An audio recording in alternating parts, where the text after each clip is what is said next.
A frail and visibly rattled Donald Trump is clearly panicking as global protests erupt and mega Republicans face backlash and boos at town hall across the US. That image I showed earlier, around 3 lakh people turned out in Sydney and other parts of Australia to protest the ongoing humanitarian crisis in Gaza, where innocent men, women, and children are starving and suffering. And while this unfolds, Trump has essentially given Netanyahu a black check to carry out these atrocities. No, Trump is desperately positioned from both his personal account and GOP official one. Do not panic. Trust Trump. Do not be panicked. That's the new GOP message. They are even coined a term, panicking. Now, dangerous people who cannot handle pressure. Him, well, let's take a look at what happened yesterday in Lincoln, Nebraska, where mega Republican Mike Flood held a town hall with constituents who are not buying what he was selling.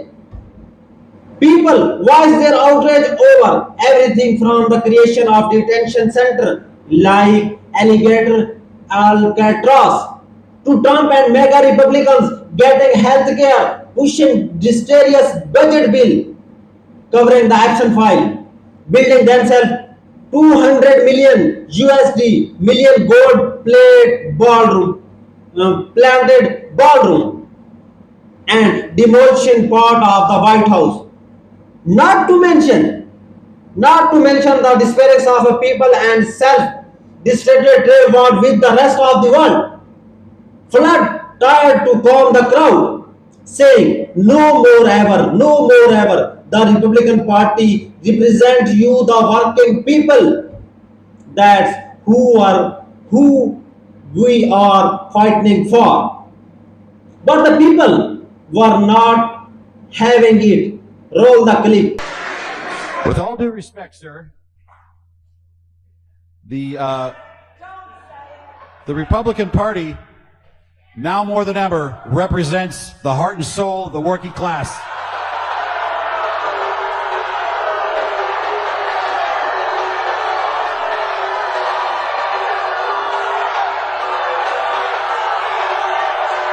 Now Donald Trump says, "Don't be panic." Really? That's rich coming from the guy who the biggest banker of them all? Last night, Donald Trump and Rupert Murdoch agreed to pause discovery in Trump's lawsuit against the Wall Street Journal. The one about the article claiming Trump sent Jeffrey Epstein a fifth birthday card with some cryptic message about beautiful enigmas and how our secrets is always secrets are always remain sacred or something along those lines. Remember, Trump was publicly demanding to depose Robert Murdoch immediately and said he had pursued the case aggressively. Well, here's the catch. If you want to depose someone, you often yourself up to being disposed to. Then Trump definitely does not want anyone digging into his market history with Epson and Ghislaine Maxwell. That's exactly what he tried to avoid. On a related note, the Wall Street Journal headline yesterday was, "So here's why drug prices for some major medication will stay higher even longer."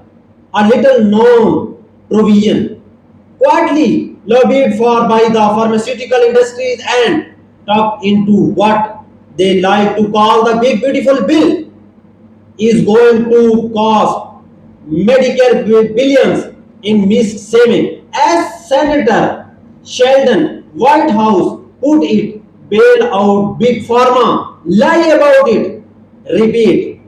But Donald Trump, were not you the one who claimed you were slashing prescription during prices by 1500 or it was 1400, maybe 1300.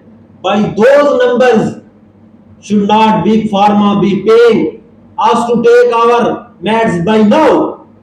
Back in May, you made a big show of your so-called most favored nation provision. You promised American would soon be paying the lowest drug prices in the world. So, what happened?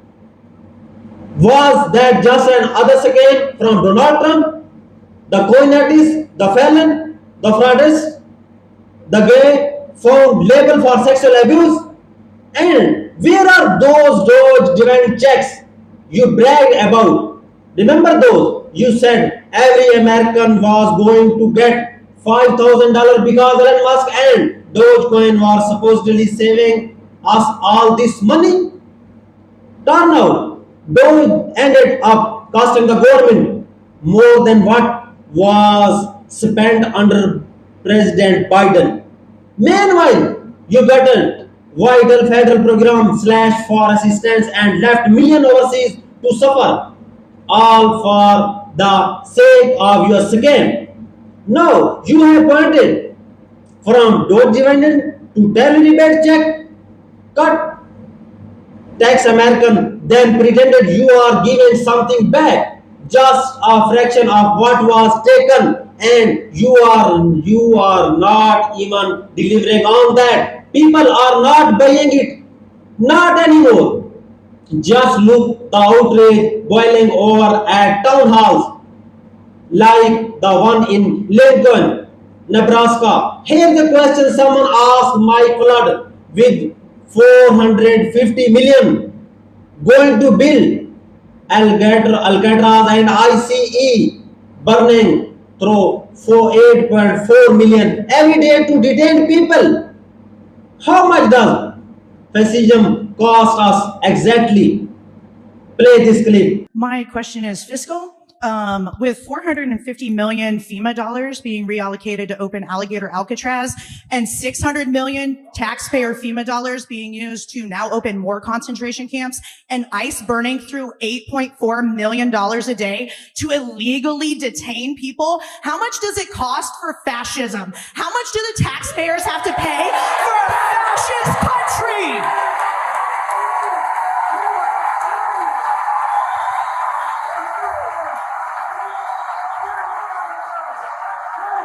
On the flip side, you have got mega Republicans like Defense Secretary Pete Hegseth posting things like this. The official Department of Defense account recently posted the Secretary of Defense has great gains. Yes, really? As our editor in chief, Ron, put it, this is official account of the United States Department of Defense. What complete jokes we have become with these clones in charge. But there's pushback. Democrats are stepping up. Just yesterday, California Governor Gavin Newsom said during a press conference we covered live on network. These mega extremists do not play by the rules. They cheat. They wreck the system. But now Democrats are fighting fire with fire. Let's go and play this clip. Things have changed. We're reacting to that change. They've triggered this response, and we're not going to roll over. And we're going to fight fire with fire. But we're going to do so not just punching with the weight of the fourth largest economy, the most populous state in our union, the size of 21 state populations combined, but we also will punch above our weight in terms of the impact of what we're doing. And I think that should be absorbed by those in the Texas delegation. Whatever they are doing will be neutered here in the state of California, and they will pay that price. And we believe public opinion is with our approach. And I appreciate the growing recognition in other states of other governors of like mind and the people of this country recognizing what's at stake. These folks don't play by the rules. If they can't win playing the game with the existing set of rules, they'll change the rules. That's what Donald Trump has done. He's dialing for seats. Familiar because he dialed for votes in the last election. Here's someone who tried to break this country, try to light democracy on fire on January 6th. He recognizes he's going to lose in the midterms, and we have the opportunity to de facto end the Trump presidency in less than 18 months. That's what's at stake. And that's why we're putting a stake in the ground. We're not drawing lines to draw lines. We're holding the line on democracy, on the rule of law, co-equal branches of government, popular sovereignty. Let's circle back for a moment to the Mike Flood town hall in Lincoln, Nebraska. The crowd erupted in boos when he claimed that Republicans and protected Medicaid. Safe to say, nobody was buying it.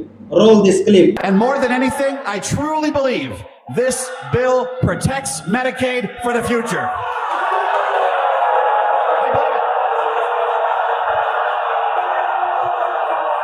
But here's the disturbing part. Mega Republicans are not just talking about pardoning Ghislaine Maxwell.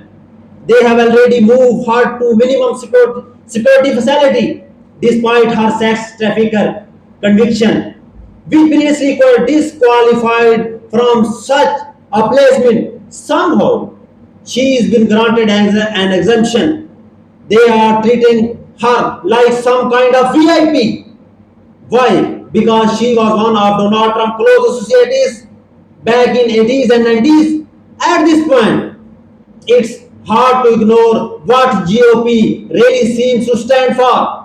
Guardians of the predators. Now we have got Marjorie Taylor Greene, a mega Republican, using her time during recess to send a letter to the office of Paradon attorney. Her priority urged Donald Trump to commute the 7-year prison sentence of former Congressman George Santos.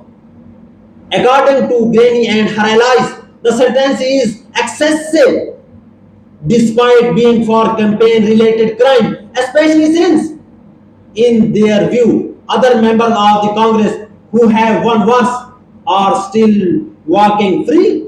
They claim Santos had taken responsibility and shown response. So now they are laying behind a free George Santos campaign. So let's get this straight. Trump, Ghislaine Maxwell, and now George Santos. Who's next on their list? Meanwhile, Brazil is pushing back on Trump's trade move after Trump slapped higher tariffs on Brazilian imports.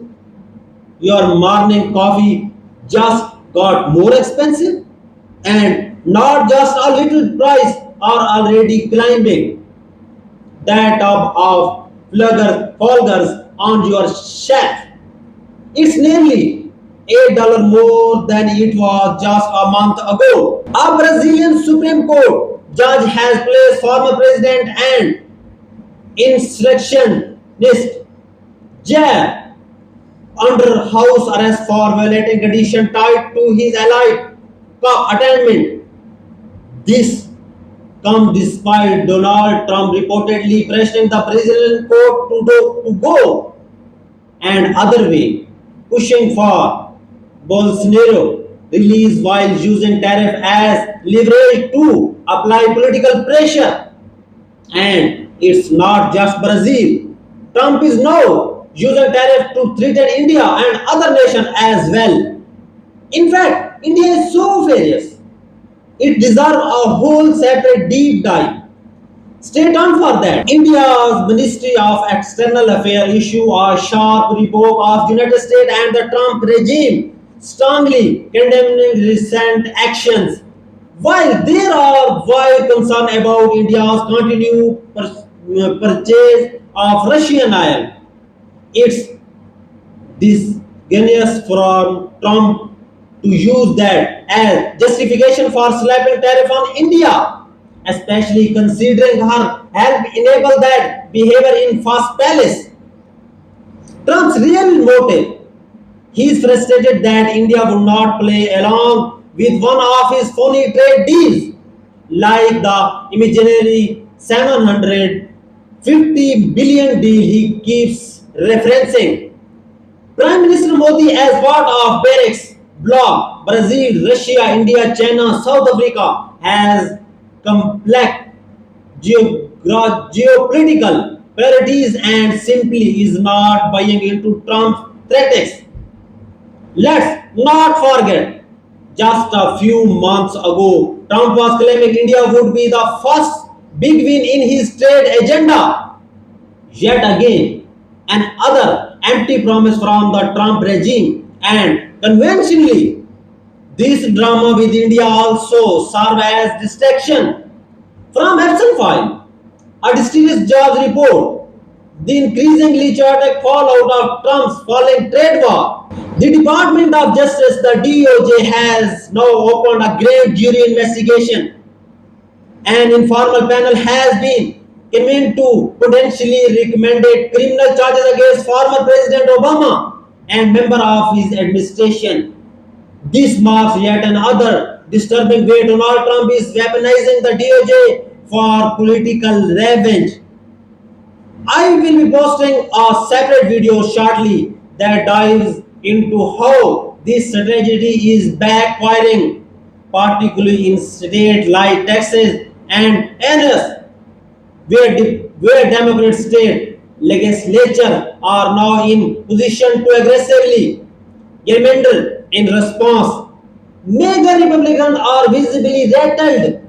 Meanwhile, the Southern District of the New York, the same court where Ghislaine Maxwell prosecuted and where Epstein was once set to face charges, victim of Jeffrey Epstein and now submitting letters directly to the federal judge.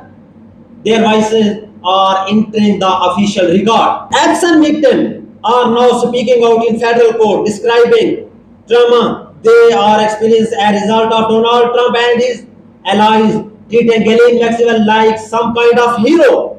Some kind of hero. She is being given special accommodation despite her sex trafficking conviction.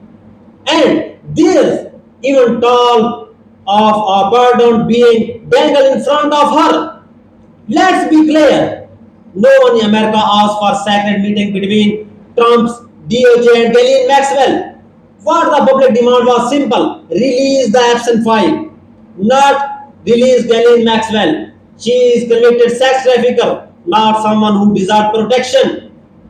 If Donald Trump think he can distract from this by staggering stunts like DOJ grand jury aimed at Obama or trying to shift narrative, he looks nothing but desperate. The world sees through it, Americans see through it, and this is why they are scrambling to rig election because they are losing ground, morality and politically. But people are fighting back. Democrats are finally stand up. And this should not even a partition issue. It's not red versus blue. This is battle between good and evil. Evil is protecting sex trafficker. Evil is shielding the absent file. Evil is giving Ghislaine Maxwell special treatment because our ties to a powerful man. That's not politics. It's a moral failure. Good means holding predator accountable. Good means making life more affordable for every people. Housing, foods, medicine. Good means suspending atrocities in Gaza. Good means standing up dictators like Putin and working to stop the war in Ukraine. Pardon, George Santos. That's not politics. That's bad. This is not a game. It's Mets versus Yankees or Democrats versus Republicans. What we are seeing from Trump and mega Republicans is not normal party politics. It's a authoritarianism. It's a dangerous. It's wrong, and it's need to be stopped because this is about right and wrong. And what we are witnessing from them is just plain evil.